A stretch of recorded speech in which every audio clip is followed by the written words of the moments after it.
자, 반갑습니다. 강길용입니다. 드디어 야구 시즌이 돌아왔습니다. 자, 늘상 말씀드리지만 야구가 종목들 중에서 제일 어렵습니다. 농구, 축구, 야구, 배구 중에서 야구가 제일 어렵고 뭐 토사장들이 이때 돈을 좀 버는 시기인데 이거 얼레벌레 그냥 하면 돈 많이 잃으니까 제가 오늘 영상에 모든 저의 필살기들을 집대성을 해드리겠습니다. 요거 공책 펴시고 적어가면서 보셔도 되고요. 아니면은 그 네이버에 강길용 토토 치시면 카페 나오니까 여기 오셔서 이 글 계속 보시면서 확인하면서 베팅하시면 됩니다. 자, 영상 시청하시기 앞서서 구독, 좋아요, 알림 설정 부탁드리겠고요. 바로 한번 시작해 보도록 하겠습니다. 자, 일단 야구 베팅의 특성을 먼저 말씀드리겠습니다. 자, 야구는 베터 입장에서 돈을 잃기 쉬운 종목인데요. 토사장들이 겨울 스포츠보다 야구 시즌을 대목으로 삼는 이유가 여기에 있습니다. 그렇기 때문에 야구 베팅은 철저한 분석과 전략이 들어가야지 우리가 돈을 많이 안 잃을 수 있다라고 말씀드립니다. 자, 9월부터 3월까지는 해축이랑 농구 배구가 있기 때문에 몇 번 강승부가 부러져도 좀 복구할 경기들이 있는데 6월부터 9월에는 K리그, J리그, 야구 이렇게만 있으니까 이게 미끄러지고 나면은 복구빵이 없어요. 그래서 상당히 승부라든지 이런 것들도 신중하게 들어가야 되는 구간입니다. 자, 일단 배팅 가능한 리그로는 MLB, KBO, MPB 이렇게 세 가지가 발매가 되는데요. 대만 야구 배팅 하시는 분들이 있는데 제가 봤을 땐 정신과 치료받는 거 추천드립니다. 자, 그래서 배팅 추천 순위는 제 기준으로는 MPB가 좀 좋고요. 그 다음이 KBO고 메이저리그는 매년 해도 좀 수익을 내기는 좀 쉽지 않은 리그인 것 같습니다. 이유가 뭐냐 하니 MPB는 일단 투수력이 강한 투고 타저 리그입니다. 그래서 선발 투수를 믿고 배팅을 하면 되고요. MLB는 홈런이 많이 나와요. 무슨 하이 타선에서도 막 쳤다 하면 넘어가기 때문에 예측을 좀 하기가 쉽지 않고 KBO는 경기 흐름이 너무 불안정한 말 그대로 병신 리그라 보시면 됩니다. 그래서 배팅이 좀 어려운 겁니다. 그래서 결론은 일본 야구를 중심으로 배팅을 하면 좀 수익을 낼 가능성이 높다. 일본 야구가 조금 할만하다. 이렇게 말씀드립니다. 자, 본격적으로 배팅 라인을 잡는 거 말씀드릴게요. 자, 일단 승라인을 한번 찾아보도록 하겠습니다. 자, 야구는 우승팀의 시즌 승률이 60% 초중반입니다. 아주 강한 팀도 한 70% 정도를 하게 되는데, 예를 들어서 정말 리그를 씹어먹는 강한 팀이 나왔다. 그랬을 때 한 70% 나오거든요. 그랬을 때, 이런 팀을, 그러니까 우승팀을 10번 마킹했을 때 3번을 부러져요. 그렇게 되면은 단순히 강팀을 마킹하는 것이 좋은 선택이 아니라는 거를 이렇게 숫자로만 봐도 알 수 있습니다. 자, 그러면 어떤 팀을 찾아야 되냐? 일단 10승 투수를 찾아야 됩니다. 그러니까 두 자릿수 이상을 넘어가는 그런 투수를 빨리빨리 찾아서 그런 투수들 위주로 마킹을 해줘야 되는데 하위권 팀에도 10승 이상 기록한 그런 투수들이 항상 나옵니다. 그래서 이런 것들을 시즌 초반에 미리 찾아낸다면 승리 라인을 찾기가 수월해집니다. 예를 들면 우리가 패디 처음 나왔을 때 얘네 20승 한다라고 말씀을 드렸었죠. 그랬을 때 패디만 꼬박꼬박 마킹을 해도 돈을 따는 것처럼 그런 식으로 좋은 선발 투수를 빨리 눈치껏 찾아주는 것이 좋습니다. 자, 그리고 연승 중인 팀을 찾는 게 아니라 연패 중인 팀을 찾아서 마킹을 해주는 것이 좋습니다. 아무리 강팀이라 할지라도 3연전을 하고 또 다른 팀이랑 붙기 때문에 또 다른 분위기 좋은 팀이랑 만나면은 좀 질 수도 있고, 그리고 1, 2, 3, 4, 5선발이 약하면은 이때 또 질 수도 있겠죠. 그래서 연승을 길게 이어가는 게 좀 어렵다라고 봤을 때는 투타 밸런스 무너진 연패팀을 골라서 반대팀 승리를 가는 것이 오히려 좋은 접근일 수 있습니다. 그래서 투타 밸런스 무너지면은 어떤 팀을 만나도 연패를 기록하게 되는데 작년에 화이트삭스라든지 아니면 키움이라든지 이런 팀들을 좀 예시로 들면은 바로 이해가 되시죠. 그래서 이런 팀들은 수비 밸런스도 좋지 않고 불펜진도 부족하고 타력도 딸리기 때문에 전반적으로 연패 가능성이 높다. 그래서 하위권 팀들의 연패 구간을 잘 잡으시면 됩니다. 자, 그리고 이건 좀 어려운데 특수 상성을 좀 분석해야 됩니다.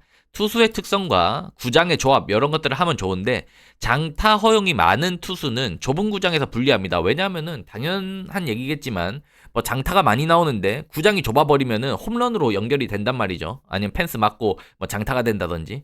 그렇기 때문에 대구 라팍이나 이런 데서는 좀 POPS가 좀 높은 선수, 그러니까 좀 장타 허용이 많은 투수는 좀 조심할 필요가 있다. 그리고 외야의 수비력이 낮은 팀, 그러니까 외야 수비의 범위가 낮은 팀들이 좀 넓은 구장에서 하면은 수비가 좀 모자라서 불리합니다. 그래서 잠실 구장에서 외야진이 좀 허술하다 이런 팀들은 실점이 좀 많을 확률이 높습니다. 자, 그리고 환경과 기후의 영향을 좀 받게 되는데요. 더위에 유별나게 약한 팀들이 있어요. 그랬을 때 좀 더운 구장, 좀 진짜 답도 없는 그런 구장에서는 성적이 부진하게 된다. 이렇게 됐을 때 세이브 원정이라고, 세이브가 돔구장이긴 한데 에어컨이 틀어지지 않습니다. 그러다 보니까 완전히 녹초가 돼서 좀 더위에 약한 선수들이 뭐 타격이 좀 부진하게 된다든지 투수들이 완전 자빠진다든지 뭐 이런 경우가 있어서 이런 것들도 좀 체크해주면 좋고요.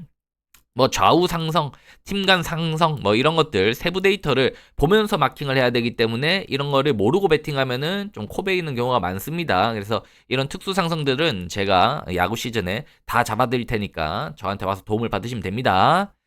자, 그리고 두 번째로 핸디캡과 언오버를 활용하는 부분을 말씀드리겠습니다.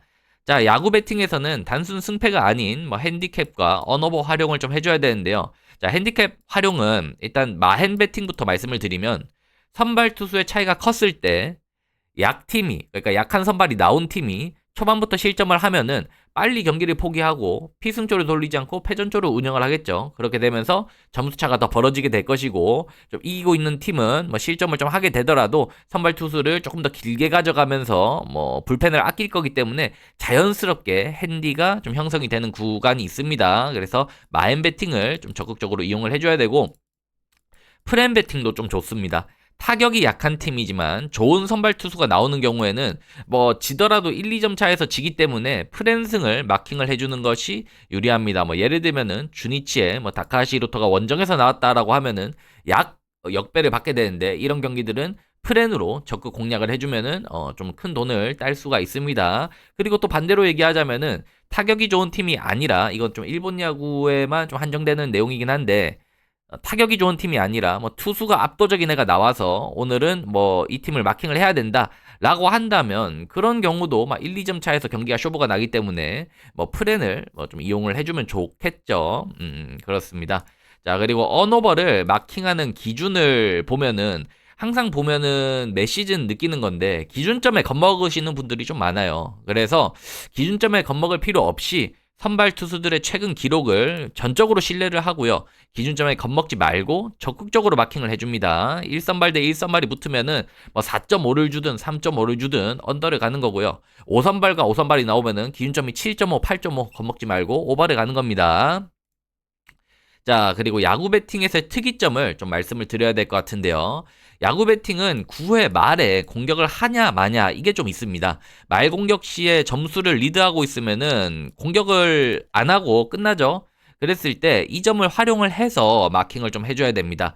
그랬을 때 홈팀이 마헨을 받게 된다면은 어차피 이 팀이 강하다 생각하고 마킹을 하는 건데 9회 말에 공격을 한번 덜 하기 때문에 산술적으로 상당히 불리한 접근을 하게 되는 거죠. 이걸 또 반대로 따지면은 원정팀이 프렌을 받았다. 나는 이 팀이 뭐 1점 차로 질 것이다 생각하고 프렌을 가게 되면은 수비를 한 번 덜 하게 되는 거예요. 8번 수비를 하고 상대는 9번 수비를 하는 거기 때문에 이런 것들도 산술적으로 좀 유리한 상황이다. 그래서 홈팀 마헨 배팅은 웬만하면 비추천 드리고요. 원정팀 프렌 배팅은 상당히 좋은 배팅 중에 하나입니다. 자, 그리고 타격이 강한 팀을 오버를 마킹해 주는 상황에서 어떨 때 가야 되냐라고 하면은 당연히 타격이 강한 팀이 말 공격에 한 번 더 공격을 하는 것이 좋겠죠. 그래서 원정일 때 유리합니다. 홈일 때는 뭐 공격을 8번밖에 안 하면은 우리가 이 팀 타격 보고 갔는데 뭐 오버가 그래도 3번이라도 더 쳐보는 게 좋지 않을까 이런 아쉬움이 남는다면은 원정일 때는 타격 강한 팀이 공격을 시원시원하게 9번 다 하니까 원정일 때 산술적으로 유리하다. 그래서 이것도 좀 이해를 꼭 해주셔야 되는 부분입니다. 자, 그리고 언오버 기준점에 대한 이해도 필요합니다. 자, 야구는 연장전이 있기 때문에 기준점에 따른 배팅 전략이 좀 중요한데요. 연장 포함, 연장 미포함 이것도 좀 중요합니다. 그래서 연장 승부가 가능한 기준점은 짝수입니다. 4.5, 6.5, 8.5일 때는 2대2, 3대3, 4대4로 연장에 진입이 되고 오버 확률이 높아지는 거고요. 연장 승부가 좀 안 되는 기준점은 5.5, 7.5, 9.5 이거는 홀수로 떨어지기 때문에 연장으로 가지 않죠. 그래서 언더 확률이 높습니다. 그래서 요 기준점에서는 오버, 뭐 홀수 기준점에서는 언더 이렇게 가주는 것이 기본 틀이고요. 그 다음에 연장전에 대해서 조금 더 말씀을 드리면, 자, 강한 선발 투수들이 나왔을 때 언더를 간다라고 말씀을 드렸지만, 이런 선수들이 나와서 1점, 2점 이렇게 막 호투를 하고 넘어가게 되면은 1대1로 연장을 가거나 2대2로 연장을 가거나 하게 됩니다. 근데 그 상황에서 추가 점수가 나오면서 오버가 뚫리는 경우가 분명히 있어요. 그럴 때는 배팅이 너무 말립니다. 분명히 나는 이 투수들이 강한 걸 보고 언더를 갔는데 이게 연장 가서 뭐 우르르 점수를 주면서 오버가 난다. 그럼 진짜 배팅이 싹 말리거든요. 그렇기 때문에 요런 언더 오버 마킹을 할 때는 언더는 무조건 연장 미포함을 좀 찾아서 활용을 해주고, 오버는 연장 포함으로 꼭 활용을 해주셔야 됩니다. 안 그러면은 이런 부분에서 연장 가서 막 부러졌을 때 멘탈이 나가는 부분들이 있어서 그때 많이 잘못되거든요. 그래서 그런 부분을 미연에 방지하기 위해서는 무조건 연장 미포함, 연장 포함 귀찮으시더라도 찾아서 잘 해주시는 거를 추천드립니다. 자, 그리고 그 언오버 기준점을 좀 조정을 해야 되는데요. 야구는 1, 2점 차이로 상당히 예민하게 승패가 갈리는 종목이고, 뭐 끝내기를 치게 되면 1점만 더 들어가도 끝나죠. 그래서 이런 것들을 기준점을 그대로 주는 대로 가게 되면은 석이 나가는 경우가 있어요. 그래서 조금씩 수정을 해서 뭐 적특을 바라보고 뭐 5로 간다든지, 아니면은 좀 꺾어서 뭐 4.5로 내려서 오버를 간다든지, 뭐 이런 부분들을 계속 활용을 해줘야 됩니다. 배트맨에서 주는 기준점 그대로 마킹하면은 페이스가 말릴 확률이 높습니다. 자, 그래서 마무리를 좀 하게 되면은, 야구 배팅은 단순 승패 마킹보다 선발 투수 분석, 연패팀 활용, 뭐 구장 특성, 뭐 핸디캡 언오버 이런 거 이해도, 이게 상당히 많은 부분들이 좀 작용을 하는 그런 배팅 게임입니다. 그래서 이게 좀 초보들이 좀 어려움을 많이 겪을 수 있는데, 제가 그래도 오랜 기간 좀 야구 전문가로 활동을 했기 때문에 야구 시즌은 전적으로 그냥 저한테 맡기시면은 제가 좀 많이 도움을 드릴 수 있고요.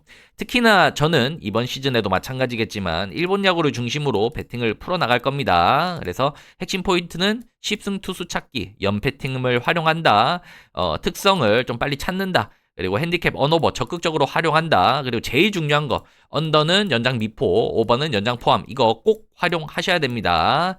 자, 이렇게 안 하면은 뭐 토사장장 밥출 되겠죠. 그렇기 때문에 저랑 같이 이렇게 한 야구 시즌, 그러니까 2025년 이번 야구 시즌도 잘 풀어 나가셨으면 좋겠고요. 저는 이제 22일 날 개막합니다. KBO가. KBO 열심히 준비해서 토요일 날 돌아올 테니까 토요일 날 뵙도록 하겠습니다.